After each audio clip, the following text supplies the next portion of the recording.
Hello friends, welcome to Andrew's kitchen and vlogs. നമ്മൾ ഇന്ന് ചെയ്യാനായിട്ട് പോകുന്നത് വെറും ഒരു മാങ്ങ കൊണ്ടിട്ട് ഒരു കിഡിലൻ ഡെസേർട്ട് ആണ് കേട്ടോ.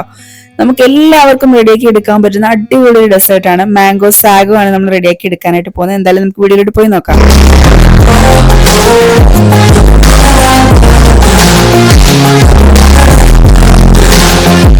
അപ്പൊ നമ്മള് മാംഗോ സാഗ് റെഡിയാക്കി എടുക്കാനായിട്ട് ആദ്യം തന്നെ ഒരു മാങ്ങ എടുത്തിട്ടുണ്ട്. അത്യാവശ്യം നല്ല വലിപ്പത്തിലുള്ള മാങ്ങയാണ്.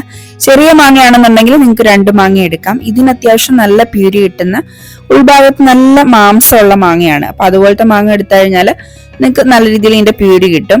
അപ്പൊ ഇനി നമുക്ക് വേണ്ട സാഗോ ആണ്. ഇതാണ് നമ്മുടെ ചൗരി. അപ്പൊ ഈ ഒരു ചൗരി നമുക്ക് വെള്ളത്തിലിട്ടൊന്ന് കുതിർക്കാനായിട്ട് വെക്കണം. നമ്മൾ 1/2 കപ്പ് ചൗരി എടുത്തിട്ട് ചെറിയ ചൂടോടി വെള്ളമാണ് ഒഴിച്ചു കൊടുക്കുന്നത്. ഒരു 15 മിനിറ്റ് അതിൽ നിന്ന് നന്നായിട്ടൊന്ന് കുതിർന്ന് വരട്ടെ. അപ്പോഴത്തേനും നമുക്ക് നമ്മുടെ മാങ്ങയുടെ തൊലിയൊക്കെ കളഞ്ഞ് ഒന്ന് സെറ്റാക്കി എടുക്കണം. ഇനി ഇത് നമ്മൾ തൊലി കളഞ്ഞെടുത്തിട്ടുണ്ട്. ഇനി ഇത് ചെറിയ പീസസ് ആക്കി ഒന്ന് അരിഞ്ഞെടുക്കുന്നുണ്ട്. കാരണം നമുക്കിത് മിക്സിയിലിട്ട് അടിച്ചിട്ട് പ്യൂരിയാണ് റെഡിയാക്കി എടുക്കേണ്ടത്. ഇപ്പം നമുക്ക് ജസ്റ്റ് അങ്ങോട്ടൊന്ന് മാറ്റി വെക്കാം. കാരണം നമ്മുടെ ചൗരി ഒന്ന് വേവാനായിട്ട് വെച്ചു കൊടുക്കണം കേട്ടോ. അപ്പൊ നമ്മളൊരു പാൻ അടുപ്പത്തേക്ക് വെച്ചു കൊടുക്കുന്നുണ്ട്. അതിലേക്ക് നമ്മൾ കുതിർക്കാനായിട്ട് വെച്ചു കൊടുത്തിട്ടുള്ള ചൗരിയും കൂടെ ഇട്ട് അതിലേക്ക് നമുക്ക് ആവശ്യത്തിന് വെള്ളവും കൂടി ഒഴിച്ച് അടച്ചു വെച്ചു കൊടുക്കണം. ചൗരി വേവാനായിട്ടുള്ള വെള്ളം നിങ്ങൾ ഉറപ്പായിട്ടും വെച്ചു കൊടുക്കണം, അല്ലെ അടി പിടിക്കും കേട്ടോ. അപ്പോൾ നമ്മുടെ ചൗരി ഏകദേശം ഒരു ട്രാൻസ്പെറന്റ് ആയി വരുമ്പോഴത്തേനും നമുക്ക് ഇതിനെ ഒന്ന് അരിച്ചെടുക്കാം. നമ്മളൊരു ഡ്രെയിനറിലേക്ക് ഒഴിച്ച് അതിന്റെ ആ ഒരു ചൂടുവെള്ളം മാറ്റിയിട്ട് ഇനി നമുക്ക് കുറച്ച് പച്ചവെള്ളം കൂടി അതിലേക്ക് ഒഴിച്ചു കൊടുക്കണം കേട്ടോ. അതായത് നമ്മൾ പൈപ്പിൽ നിന്ന് വരുന്ന വെള്ളം ഉണ്ടല്ലോ, ആ ഒരു ടാപ്പ് വാട്ടർ ആണ് നമ്മൾ ഒഴിച്ചു. അപ്പൊ ഇനി നമുക്ക് അരിഞ്ഞു വെച്ചിട്ടുള്ള നമ്മുടെ മാങ്ങ എടുത്തിട്ട് നമുക്ക് മിക്സിയുടെ ജാറിലേക്ക് ഇട്ട് കൊടുക്കാം. നമുക്കിതൊന്ന് അടിച്ച് നന്നായിട്ട് നല്ല ഫൈനായിട്ട് തന്നെ അരച്ചെടുക്കണം. അപ്പോൾ നമുക്ക് ഇതിനകത്തോട്ട് വെള്ളമോ അല്ലെന്നുണ്ടെങ്കിൽ വേറെ ഒന്നും തന്നെ ചേർത്ത് കൊടുക്കേണ്ട ആവശ്യമില്ല. ഈ ഒരു രീതിയിൽ ഈ മാമ്പഴം മാത്രം ഇട്ടിട്ടാണ് നമ്മൾ അടിച്ചെടുക്കാനായിട്ട് പോകുന്നത്. അപ്പൊ ഇനി നമുക്ക് ഇതൊന്ന് അടച്ചു വെച്ച് അടിച്ചെടുക്കാം. നമ്മുടെ മാംഗോ പ്യൂരി ഇവിടെ റെഡി ആയിട്ടുണ്ട്. നമുക്കൊരു പാത്രത്തിലേക്ക് ഒഴിച്ചു കൊടുക്കാം കേട്ടോ. ഇതിലപ്പം നമ്മൾ വെള്ളമോ വേറെ ഒന്നും തന്നെ ചേർത്ത് കൊടുത്തിട്ടില്ല. നല്ല തിക്കായിട്ടുള്ള കൺസിസ്റ്റൻസി ആയിരിക്കും കേട്ടോ ഇതിന്. ഇപ്പൊ ഒരു സ്പൂൺ കൊണ്ട് നമ്മൾ നന്നായിട്ടൊന്ന് മിക്സ് ആക്കി കൊടുക്കുന്നുണ്ട് കേട്ടോ. ആ ഒരു പ്യൂരി നന്നായിട്ടൊന്ന് മിക്സ് ആക്കി കൊടുക്കുന്നുണ്ട്. ഇനി നമുക്ക് ഇതിലേക്ക് ചേർത്ത് കൊടുക്കേണ്ടത് മിൽക്ക് മെയ്ഡ് ആണ്.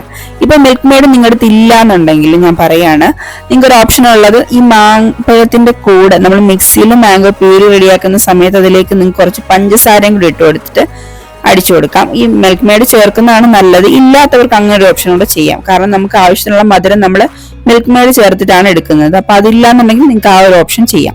ഇനി നമ്മൾ ചേർത്ത് കൊടുക്കാൻ പോകുന്നത് ഫ്രഷ് ക്രീം ആണ്. ഇത് ഉറപ്പായിട്ടും തന്നെ ചേർത്ത് കൊടുക്കുക. നമ്മുടെ മാംഗോ സാഗ് ഒക്കെ റെഡിയാക്കി എടുക്കുമ്പോൾ ആ ഒരു ഡെസേർട്ട് നമുക്ക് ആ ഒരു ടേസ്റ്റിൽ കിട്ടണമെന്നുണ്ടെങ്കിൽ ഇതുപോലത്തെ ഐറ്റംസ് ഒക്കെ തന്നെ ചേർത്ത് കൊടുക്കേണ്ടതാണ്. അപ്പം ഇതൊക്കെ സ്കിപ്പ് ചെയ്യാതെ വിടുക. നമുക്ക് ഇതിനകത്ത് മിൽക്ക് മെയ്ഡിന് മാത്രം പകരമായിട്ട് നമുക്ക് വേണമെന്നുണ്ടെങ്കിൽ പഞ്ചസാര ചേർത്ത് കൊടുക്കാം കേട്ടോ. അപ്പൊ ഇനി നമ്മൾ ഏകദേശം ഒരു 1/4 കപ്പ് ടു 1/2 കപ്പ്, അതായത് 100 ml വരെ നിങ്ങൾക്ക് ഈ ഒരു ഫ്രഷ് ക്രീം ഇതിലേക്ക് ചേർത്ത് കൊടുക്കാം. മിൽക്ക് മെയ്ഡിന്റെ അളവെന്ന് പറയുന്നത് നിങ്ങളുടെ മധുരത്തിനനുസരിച്ച് നിങ്ങൾക്ക് സെറ്റ് ചെയ്തെടുക്കാം. കാരണം നമ്മൾ ഇതിലേക്ക് വരെ പഞ്ചസാര കാര്യങ്ങളൊന്നും ചേർത്ത് കൊടുക്കുന്നില്ല. ഇനി നമുക്ക് ആവശ്യത്തിനുള്ള പാലും കൂടി ഇതിലേക്ക് ചേർത്ത് കൊടുക്കണം. അപ്പൊ ഇനി നമുക്ക് 1 കപ്പ് പാലാണ് നമ്മളിവിടെ ചേർത്ത് കൊടുക്കുന്നത്. അപ്പൊ ആദ്യം ഞാനൊന്ന് കുറച്ചൊഴിച്ചിട്ട് ഒന്ന് നന്നായിട്ട് മിക്സ് ആക്കി എടുക്കുകയാണ്. കാരണം നല്ല തിക്കായിട്ട് ഇരിക്കുകയാണല്ലോ.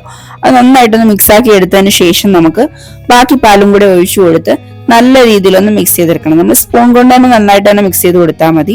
ഇപ്പൊ ഞാൻ ബാക്കിയുള്ള പാലും കൂടി ഒഴിച്ചു കൊടുത്തിട്ട് നന്നായിട്ട് തന്നെ ഒന്ന് മിക്സ് ആക്കി എടുക്കുന്നുണ്ട്. ഈ ഒരു ലൂസാണ് ഇതിനുണ്ടാവുക. കാരണം ഈ ഒരു ഫ്രഷ് ക്രീമും അതുപോലെ തന്നെ 100 ml ഫ്രഷ് ക്രീമും അതിനൊപ്പം തന്നെ 1 കപ്പ് പാലും ആ ഒരു മാമ്പഴവും പിന്നെ കുറച്ച് മിൽക്ക് മെയ്ഡ് മാത്രമാണ് നമ്മൾ ഇതിലേക്ക് ചേർത്തിട്ടുള്ള. വെള്ളം ചേർത്ത് കൊടുക്കേണ്ട ആവശ്യമില്ല. ഇനി നമ്മൾ വേവിച്ച് വെച്ചിട്ടുള്ള നമ്മുടെ സാഗോ അല്ലെങ്കിൽ നമ്മുടെ ചൗരി ഇതിലേക്കൊന്ന് ഇട്ട് കൊടുക്കാം. നമ്മൾ നേരത്തെ സാഗോയിൽ ടാപ്പ് വാട്ടർ ഒഴിച്ച് നന്നായിട്ടൊന്ന് കൂളാക്കി വെച്ചിട്ടുണ്ടായിരുന്നില്ലെങ്കിൽ പെട്ടെന്ന് ഇങ്ങനെ ഒട്ടി പിടിക്കും. അപ്പൊ അത് പ്രത്യേകം ശ്രദ്ധിക്കണം. ഇനി നമുക്ക് കുറച്ച് മാങ്ങയുടെ പീസസിലേക്ക് ഇട്ട് കൊടുക്കണം. അതിന് ഞാനൊരു മാങ്ങ ഇതുപോലെ പീസാക്കി എടുത്തിട്ടുണ്ട്. ഇനി നമുക്ക് ഈ ഒരു പീസസും കൂടി ഇതിലേക്ക് ഇട്ട് കൊടുക്കാം. നല്ല പുളിയുള്ള മാങ്ങ ആണെന്നുണ്ടെങ്കിൽ നിങ്ങൾ ആ മാങ്ങ ചേർത്ത് കൊടുക്കരുത്. അതിന് പകരം നിങ്ങൾക്ക് മാംഗോ ജെല്ലി യൂസ് ചെയ്യാം. ഇല്ലെന്നുണ്ടെങ്കിൽ നിങ്ങൾക്ക് ഇനിയിപ്പം മാങ്ങയും ജെല്ലി ഒന്നും ഇല്ലാന്നുണ്ടെങ്കിൽ ഈ ഒരു രീതിയിൽ തന്നെ നിങ്ങൾക്ക് സെർവ് ചെയ്യാം. അപ്പൊ ഈ സെർവ് ചെയ്യുന്നതിന് മുന്നേ നമുക്കൊരു 1-2 മണിക്കൂർ ഒന്ന് ഫ്രിഡ്ജിൽ വെച്ചൊന്ന് സെറ്റ് ആക്കി എടുക്കണം കേട്ടോ. എന്നാൽ മാത്രമേ നമുക്ക് ആ ഒരു പെർഫെക്റ്റ് എന്നുള്ള തണുത്ത് സെറ്റായി വരുള്ളൂ. അപ്പൊ നമ്മളിത് ക്ലീൻ റാപ്പ് കൊണ്ടൊന്ന് റാപ്പ് ചെയ്ത് കൊടുത്തിട്ട് ഇതൊന്ന് ഫ്രിഡ്ജിലേക്ക് ഒരു 2 മണിക്കൂർ മാറ്റുന്നുണ്ട്. ഇനി നമുക്ക് ഫ്രിഡ്ജിൽ നിന്ന് എടുത്തതിന് ശേഷം ഇത് നമുക്ക് സെർവ് ചെയ്യാം.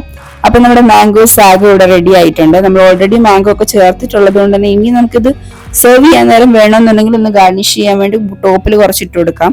അല്ലാതെ ഇനി വേറെ ഒന്നും തന്നെ ഇതിലേക്ക് ചേർത്ത് കൊടുക്കേണ്ട ആവശ്യമില്ല. അപ്പൊ നിങ്ങൾക്ക് ഇനി ഇത് സെർവ് ചെയ്യാം. കുട്ടികൾക്കും എല്ലാവർക്കും ഒരുപോലെ ഇഷ്ടപ്പെടുന്ന അടിപൊളി ഡെസേർട്ട് ആണ്. അപ്പൊ എല്ലാവരും ട്രൈ ചെയ്ത് നോക്കുക. അതുപോലെ തന്നെ മാംഗോ ഇഷ്ടപ്പെടുന്നവർക്ക് ഉറപ്പായിട്ടും ഈ ഒരു ഡെസേർട്ടും ഇഷ്ടപ്പെടും കേട്ടോ. അപ്പം നിങ്ങൾ ട്രൈ ചെയ്തിട്ട് ഫീഡ്ബാക്ക് പറയാൻ മറക്കരുത്. അതുപോലെ വീഡിയോ ഇഷ്ടമായിട്ടുണ്ടെങ്കിൽ ഉറപ്പായിട്ടും ലൈക്ക് ചെയ്യാനും ഷെയർ ചെയ്യാനും ചാനലും സബ്സ്ക്രൈബ് ചെയ്യാനും മറന്നുപോലെ കൂടെയുള്ള ബെല്ലൈക്കണിൽ ഓൾ എന്ന ഓപ്ഷനും കൂടി ഇനബിൾ ചെയ്ത് വെച്ചേക്കാം കേട്ടോ. അതുപോലെ നിങ്ങൾ ട്രൈ ചെയ്തിട്ട് നിങ്ങൾ ഇതിന്റെ ഫീഡ്ബാക്ക് ഉറപ്പായിട്ടും അറിയിക്കുക. അപ്പൊ അടുത്ത വീഡിയോയുമായി വരുന്നത് വരെ ബൈ.